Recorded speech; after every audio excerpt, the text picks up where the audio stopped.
Momenti kur Gimbo mori vesh se shoku i tij i ngushtë, Gjesti, ishte arrestuar, ishte një goditje që i ndali frymën. Bota e tij u errësua.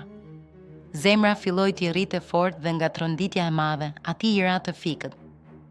Sa po erdhi në vete, u nis menjëherë për në Prishtinë. Nuk mendoi për asgjë tjetër, përveç se të ndihmonte mikun e tij.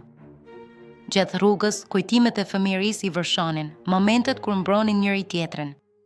Gjesti ishte familja e tij. Në Prishtinë, Gimbo gjeti menjëherë një avokat të njohur.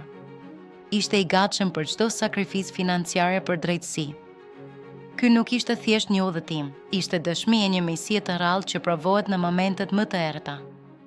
Shoqëria e vërtet nuk matet në ditë të mira, por kur dikush ka nevojë për ty më shumë se kurrë. Gimbo tregoi se mejësia e vërtet nuk njeh kufi dhe nuk dorëzohet kurrë. Një histori që na frymëzon të gjithëve.